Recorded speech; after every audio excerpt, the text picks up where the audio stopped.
Spiders web దాడి తర్వాత Russia ఉక్రెయిన్పై భీకర దాడులు కొనసాగిస్తోంది. పీక్ స్టేజ్కి చేరింది రష్యా ఉక్రెయిన్ యుద్ధం. బాలిస్టిక్ మిసైళ్లతో రష్యా విరుచుకుపడుతోంది. ఉక్రెయిన్ రాజధాని కీవ్లో పెను విధ్వంసాన్ని కలిగిస్తోంది. 40 మిసైళ్లు 400 డ్రోన్లతో దాడి చేశారంటూ జెలెన్స్కీ చెప్తున్నారు. వందల సంఖ్యలో భవనాలు శిథిలమవుతున్నాయి. కీవ్లో ముమ్మరంగా సహాయక చర్యలు ఓవైపు కొనసాగుతున్నాయి. మరోవైపు మృతుల సంఖ్య భారీగా ఉండే ఛాన్స్ కనిపిస్తోంది. ఆపరేషన్ స్పైడర్ వెబ్కు ప్రతీకారంగా రష్యా ఈ దాడులు కొనసాగిస్తుంది. రష్యా ఉగ్రవాద దేశం అంటూ నివాస ప్రాంతాలపై దాడులు చేస్తుందంటూ ఉక్రెయిన్ ఆరోపిస్తున్న పరిస్థితి కనబడుతోంది. మొత్తం మీద ఉక్రెయిన్ రష్యాపై చేసిన స్పైడర్స్ వెబ్ దాడి తర్వాత ఒక్కసారిగా రష్యా ప్రతీకార దాడులకైతే దిగుతున్న పరిస్థితి కనబడుతోంది. రష్యా ఉక్రెయిన్ల మధ్య మళ్ళీ ఉద్రిక్త పరిస్థితులు నెలకొన్నాయి. ఈ నేపథ్యంలోనే ఇక స్పైడర్ వెబ్ దాడితో డ్రోన్లతో 41 యుద్ధ విమానాలను ధ్వంసం చేశామని ఉక్రెయిన్ అధ్యక్షుడు జెలెన్స్కీ తమ విజయంగా ప్రకటించుకున్న తర్వాత అటు రష్యాను క్రిమియాతో కలిపే బ్రిడ్జ్ను ఉక్రెయిన్ పేల్చివేసిన తర్వాత రష్యా ప్రతీకారంతో రగిలిపోతుంది. ముఖ్యంగా డ్రోన్లు మిసైల్తో విరుచుకుపడుతున్న పరిస్థితి కనబడుతోంది. భారీ క్షిపణులతో దాడి చేస్తున్న పరిస్థితి. దీనిపై అమెరికా అధ్యక్షుడు ట్రంప్ కూడా పుతిన్తో చర్చలు జరిపారు. అయినా సరే తన పట్టు విడవడం లేదు పుతిన్. తాము దాడులకు పాల్పడి తీరుతామంటూ రష్యా స్పష్టం చేస్తున్న పరిస్థితి కనబడుతోంది. అందుకు తగ్గట్టుగానే ఉక్రెయిన్ రాజధానిపై రష్యా విరుచుకుపడుతుంది. భారీ క్షిపణులతో దాడులు చేస్తుంది. అంతకుముందు కూడా రష్యా కూడా 400 పైగా డ్రోన్లతో కీవ్పై విరుచుకుపడింది. దీంతో ఇరు దేశాల మధ్య యుద్ధ వాతావరణం మరింత భీకరంగా మారుతోంది. 24 గంటల్లో దాదాపు 1500 మందికి పైగా ఉక్రెయిన్ సైనికులు మృతి చెందినట్టుగా తెలుస్తోంది. కీవ్లో డ్రోన్లు, క్షిపణులు, ఆర్మీ వాహనాలు పూర్తిగా ధ్వంసమైనట్టుగా కనపడుతుంది. మనం చూస్తున్న తాజా దృశ్యాలు, రష్యా ఉక్రెయిన్ వార్కు సంబంధించిన తాజా దృశ్యాలు మనం బిగ్ టీవీ స్క్రీన్పై చూస్తున్నాం. డిస్టర్బింగ్ విజువల్ చూస్తున్నారు. శుక్రవారం తెల్లవారుజామున కీవ్పై జరిగిన రష్యా క్షిపణి డ్రోన్ దాడిలో కనీసం 4 మరణించినట్టుగా తాజాగా అందుతున్నటువంటి అప్డేట్స్ ఇవి. 20 మంది గాయపడ్డట్టుగా అక్కడి నగర మేయర్ విటాలీ క్లిట్జో చెప్తున్నారు. ఉక్రెయిన్ అంతటా విస్తృత ఉమ్మడి దాడి సందర్భంగా వైమానిక దాడి సైరన్లు కూడా మోగినట్టుగా చెప్తున్నారు. ఇక అనేక ప్రదేశాల్లో రక్షణ కార్యకలాపాలు జరుగుతున్నాయి. సహాయక చర్యలు ముమ్మరం చేస్తున్నట్టుగా చెప్తున్న పరిస్థితి కనబడుతుంది. ప్రధానంగా రాజధాని కీవ్లో బహుళ పేలుళ్లు సంభవించాయి. అక్కడ పడిపోతున్న శిథిలాలు, ఆ ప్రాంతంలో ఎలాంటి పేలుళ్ళు ఉన్నాయో మనం ఒక్కసారి అర్థం చేసుకోవచ్చు. అనేక ప్రాంతాల్లో మంటలు చెలరేగుతున్నాయి. వాయు రక్షణ వ్యవస్థలు అక్కడ వచ్చినటువంటి డ్రోన్లను అలాగే మిసైల్ను అడ్డుకోవడానికి ప్రయత్నిస్తున్నాయి. అయినప్పటికీ కూడా ఆ కీవ్ పరిసర ప్రాంతాల్లో పూర్తి స్థాయిలో డ్రోన్లతో విరుచుకుపడుతున్న పరిస్థితి రష్యా. ఇంకా ప్రాంతాల్లో అనేక ప్రాంతాల్లో బహుళ అంతస్తుల భవనాలు కూడా పూర్తిగా నేలమట్టం అవుతున్న పరిస్థితి. ఒకసారి మనం ఆ దృశ్యాలు చూడొచ్చు. తాజాగా ఉక్రెయిన్ రాజధాని కీవ్పై రష్యా విరుచుకుపడుతున్న సందర్భంలో ఒక్కసారిగా భారీ బహుళ అంతస్తుల భవనాలు ఏ రకంగా దెబ్బతింటున్నాయో మనకు ఆ దృశ్యాలు చూస్తే అర్థమవుతుంది. బిగ్ టీవీ స్క్రీన్పై డిస్టర్బింగ్ విజువల్ చూస్తున్నారు. ఉక్రెయిన్ రష్యా వార్కు సంబంధించిన తాజా విజువల్స్ అవి, తాజా దృశ్యాలవి.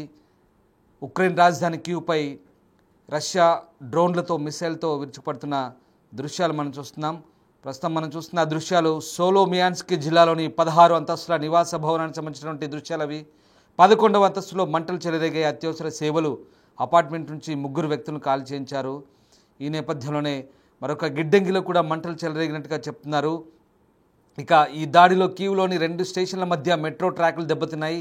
ఎటువంటి అగ్ని ప్రమాదం సంభవించినట్టుగా తెలుస్తోంది. మరోవైపు ఉత్తర చెర్నిహో ప్రాంతంలో ఒక అపార్ట్మెంట్ భవనం సమీపంలో షాహిద్ డ్రోన్ పేలి కిటికీలు, తలుపులు పగిలిపోయినట్టుగా స్థానికులు చెప్తున్న పరిస్థితి కనబడుతుంది. ఇక బాలిస్టిక్ క్షిపణుల పేలులు కూడా నమోదైనట్టుగా చెప్తున్నారు. ఉక్రెయిన్ రష్యాలను విడదీసి శాంతిని కొనసాగించే ముందు కొంతకాలం పోరాటానికి అనుమతించడం మంచిదంటూ అమెరికా అధ్యక్షుడు డొనాల్డ్ ట్రంప్ చెప్పిన కొన్ని గంటల తర్వాత ఈ దాడి కొనసాగింది. ఇక 3 ఏళ్ల యుద్ధాన్ని ఆపాలంటూ ట్రంప్ తరచుగా చేసే విజ్ఞప్తి నుంచి కూడా ఇది మినహాయింపుగానే మనకు అర్థమవుతుంది. మరోవైపు జర్మనీ కొత్త ఛాన్సలర్ ఫ్రెడరిక్ మెర్జ్ కలిసిన సందర్భంగా ట్రంప్ మాట్లాడారు. రష్యా అధ్యక్షుడు పుతిన్పై ఒత్తిడి తీసుకురావడం ద్వారా రక్తపాతాన్ని ఆపగల ఒక కీలక వ్యక్తిగా కొత్త జర్మనీ ఛాన్సలర్కు ఆయన విజ్ఞప్తి చేసిన పరిస్థితి కనబడుతుంది.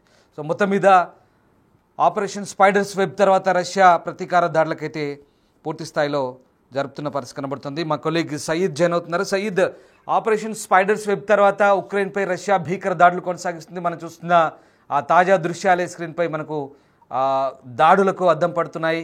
ప్రధానంగా ఎలాంటి దాడులు కొనసాగిస్తుంది రష్యా? ఉక్రెయిన్లో ప్రస్తుతం ఎట్లాంటి డ్యామేజ్ కొనసాగుతుంది? ఎస్ ఇరాన్ ఏదైతే ఉక్రెయిన్ రీసెంట్ గా 4 రోజుల క్రితం అయితే దాడి చేసిందో రష్యా పైన, డ్రోన్స్ యూజ్ చేసి రష్యాలోని భూభాగంలోకి వెళ్ళిన తర్వాత డ్రోన్స్ యూజ్ చేసి అక్కడ దాడులు చేసిన తర్వాత రష్యాకి సంబంధించిన 41 యుద్ధ విమానాలు కూడా ధ్వంసమయ్యాయి, బాంబర్ల విమానాలు కూడా ధ్వంసమయ్యాయి. దీంతో రష్యా దీన్ని చాలా సీరియస్ గా తీసుకుంది. అండ్ పుతిన్ కూడా చాలా సీరియస్ గా వార్నింగ్ ఇచ్చారు. మేము తీసుకోబోయే ఏదైతే ప్రతీకార దాడి ఉంటుందో దాని వల్ల ఉక్రెయిన్ కు కోలుకోలేని ఎదురుదెబ్బ తగులుతుంది. అండ్ ఫర్దర్ గా కూడా ఈ యుద్ధం కూడా ఇంతటితో ఆగిపోతుంది అన్నంత రేంజ్ లో కూడా మేము దాడి చేస్తాం అన్నట్టు కూడా పుటిన్ సీరియస్ గా వార్నింగ్ ఇచ్చారు. అయితే ఈ ఉక్రెయిన్ దాడి చేసే కొద్ది గంటల ముందు రష్యా ఇంకా ఉక్రెయిన్ ఇద్దరి మధ్య శాంతి చర్చలు జరగాల్సి ఉంది ఇస్తాంబుల్ లో. కానీ ఇలా ఉక్రెయిన్ దాడి చేయడం వల్ల ఆ శాంతి చర్చలకు సంబంధించి కూడా ఎలాంటి రిజల్ట్ రాలేదు. ఇక ఫర్దర్ గా కూడా రష్యా చెప్తూనే వస్తుంది, మేము చేసే భీకర దాడులకు ఖచ్చితంగా ఉక్రెయిన్ సిద్ధంగా ఉండాలి అంటూ కూడా ఇప్పటికే రష్యా చెప్తూ వస్తుంది. ఇదే నేపథ్యంలో కూడా రీసెంట్ గా ఇవాళ కూడా రష్యాకి సంబంధించి కొన్ని అటాక్స్ ఉక్రెయిన్ లో జరిగాయి. ఇప్పటి వరకు 20 మంది కూడా చనిపోయినట్టు కూడా ఇప్పటికీ తెలుస్తుంది. అయితే నిన్న అర్ధరాత్రి ఉక్రెయిన్ ఒక మెరుపు దాడి చేసింది. కీలకమైన ఏదైతే ఎయిర్పోర్ట్ ఉందో, రష్యాలో ఉన్న కీలకమైన ఎయిర్పోర్ట్ పైన దాడి చేసింది.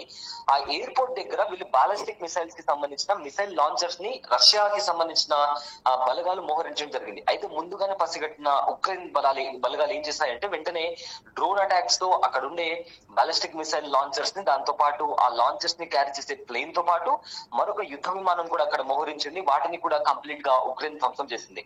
సో దీంతో మరింతగా ఈ యుద్ధానికి సంబంధించి మరింత తీవ్రతరమైంది. అందుకే మరొకసారి రష్యా వాన్ చేయడం కాకుండా ఏకంగా ఈసారి దాడి చేసింది. ఈ దాడుల్లో ఇప్పటికీ 20 మందికి పైగా జనాలు చనిపోయినట్టు తెలుస్తుంది. అండ్ ఆల్సో చాలా వరకు కూడా ఎక్కడైతే జనాలు ఉంటారో, సామాన్య ప్రజలు ఉంటారో అక్కడ రష్యా దాడి చేస్తుంది. రష్యా ఒక ఉగ్రవాద దేశం అంటూ కూడా ఇప్పటికే ఉక్రెయిన్, అదేవిధంగా ఉక్రెయిన్ కి సంబంధించిన ప్రతినిధి జెలెన్స్కీ కూడా ఇదే నేపథ్యం చెప్తున్నారు. అయితే ప్రజెంట్ జరిగిన దాడుల్లో ఇప్పటికీ 20 మంది చనిపోయారు. అండ్ ఆల్సో రష్యా ఒక మ్యాసివ్ ఏరియల్ అటాక్ చేసింది డ్రోన్స్ తో, అదేవిధంగా ఫైటర్ జెట్స్ తో కూడా ఉక్రెయిన్ భూభాగంలోకి వెళ్లి మరి అటాక్ చేసింది. సో దీంతో ఇప్పటికే ఏం జరుగుతుందా అనే ఒక భయానక సిచ్యువేషన్ అక్కడ నెలకొంది. అయితే మరోవైపు ఏమో ట్రంప్ కూడా రెండు దేశాల మధ్య శాంతిని నెలకొల్పే ప్రయత్నం చేస్తున్నారు. అండ్ ఆల్రెడీ కూడా ఇప్పటికే ఉక్రెయిన్ ఇంకా రష్యాకి సంబంధించిన ఇద్దరు ప్రతినిధులు, అటు జెలెన్స్కీ కావచ్చు లేదా పుతిన్ కావచ్చు, ఇద్దరు కూడా చిన్న పిల్లల్లాగా గొడవలు పడుతున్నారని కూడా వ్యాఖ్యానించారు. అయితే రష్యా ఉక్రెయిన్ మధ్య గత 4 ఏళ్ల నుంచి యుద్ధం సాగుతుంది. అయితే యుద్ధాన్ని ఆపేందుకు అంతర్జాతీయంగా చాలా మంది కూడా ప్రయత్నించినా, వేరే దేశాలు ప్రయత్నించినా కూడా ఇప్పటి వరకు కూడా ఎలాంటి రిజల్ట్ రాలేదు. అండ్ రీసెంట్ గా కూడా ట్రంప్ నేను గెలిస్తే రష్యా ఇంకా ఉక్రెయిన్ యుద్ధం నేను గెలిచిన 24 గంటల్లో ఆపేస్తానని చెప్పినప్పటికీ కూడా ఆ ట్రంప్ చెప్పిన మాటలు కేవలం మాటలుగానే మిగిలిపోయాయి. ఆయన కూడా ఎంత ట్రై చేసినప్పటికీ పుతిన్ ని సీరియస్ గా వార్నింగ్ ఇచ్చినప్పటికీ కూడా పుతిన్ అయితే నేను కూడా వెనక్కి తగ్గను, ఖచ్చితంగా ఈ యుద్ధం అనేది ఉక్రెయిన్ వినాశనంతోనే ముగిస్తుందంటూ కూడా పుతిన్ చెప్పడం జరిగింది. అయితే రీసెంట్ గా కూడా ట్రంప్ మాట్లాడుతూ వీళ్ళిద్దరు కూడా చిన్న పిల్లలు గొడవ పడుతున్నారంటూ కూడా ట్రంప్ ఇదే నేపథ్యం చెప్పడం జరిగింది. అండ్ ఆల్సో ఒకవేళ అణుబాంబులతో ఉక్రెయిన్ పైన దాడి చేస్తే ఇది కాస్త 3వ ప్రపంచ యుద్ధానికి దారి తీస్తుందని కూడా ఇప్పటికే చాలా మంది వార్ ఎక్స్పర్ట్స్ కూడా చెప్తున్నారు. Ramdas, right, yes, thanks for the update Saeed. So మొత్తం మీద రష్యా ఉక్రెయిన్ వార్ నేపథ్యంలో ఇప్పుడు రష్యా మరిన్ని ప్రతీకార దాడులకైతే తెగబడుతుంది. స్పైడర్ వెబ్ ఆపరేషన్ తర్వాత పరిణామాల నేపథ్యంలో గురువారం ఉక్రెయిన్లోని ఫ్రైలుకీ నగరంలో డ్రోన్ల దాడి జరిపింది. నివాస ప్రాంతాలు ధ్వంసమయ్యాయి. ఓ ఏడాది బిడ్డతో సహా 5గురు మృతి చెందినట్లుగా అధికారులు చెప్తున్నారు. ఉక్రెయిన్ రాజధాని కీవ్కు 100 కిలోమీటర్ల దూరంలో ఈ నగరం ఉంది. అక్కడ ఎలాంటి మిలిటరీ ఆస్తులు లేవని ఉక్రెయిన్ అధికారులు చెప్తున్నప్పటికీ అపార్ట్మెంట్లపై దాడులు జరిగినట్టుగా ఉక్రెయిన్ ఆరోపిస్తుంది. దాదాపు 100 డ్రోన్లు తాకైనట్టుగా జెలెన్స్కీ వెల్లడిస్తున్నారు. రష్యా ప్రతీకార చర్యలకు సిద్ధమవుతుందని ఈ పరిణామాలు స్పష్టం చేస్తున్నాయి. యుద్ధం మరింత తీవ్రమయ్యే అవకాశం ఉందని అంతర్జాతీయ పరిశీలకులైతే ఆందోళన వ్యక్తం చేస్తున్నారు. భవిష్యత్తులో ఈ ఘర్షణ ఎలాంటి మలుపులు తిరుగుతుందనేది మాత్రం ఇంకా ఆసక్తికరంగా మారుతుంది. సో మొత్తం మీద రష్యా అధ్యక్షుడు పుతిన్ చాలా గట్టి స్కెచ్ వేసినట్టుగా అర్థమవుతుంది. బుధవారం రోజు బుధవారం రోజు అమెరికా అధ్యక్షుడు డొనాల్డ్ ట్రంప్తో దాదాపు 75 నిమిషాల పాటు పుతిన్ మాట్లాడినప్పుడు చాలా తీవ్ర స్థాయిలో హెచ్చరిక స్వరాలు ఉక్రెయిన్ వైపు జారీ చేసినట్టుగా అర్థమైంది. ఖచ్చితంగా ఎందుకంటే ఆపరేషన్ స్పైడర్స్ వెబ్ తర్వాత ఉక్రెయిన్ రష్యాను ఒక కుదిపింది. దాదాపు 41 TU శ్రేణి యుద్ధ విమానాలను కావచ్చు, అలాగే A-50 బాంబర్లను కావచ్చు, రాడార్ విమానాలను కావచ్చు విధ్వంసం చేసిన పరిస్థితి. దీంతో రష్యా ఒక్కసారిగా భారీ ప్రతీకారదారులకైతే ప్లాన్ చేస్తుంది. అది ఊహించని రీతిలో ఉంటుందన్నట్టుగా పుతిన్ ట్రంప్కు చెప్పినట్టుగా చెప్తున్నారు.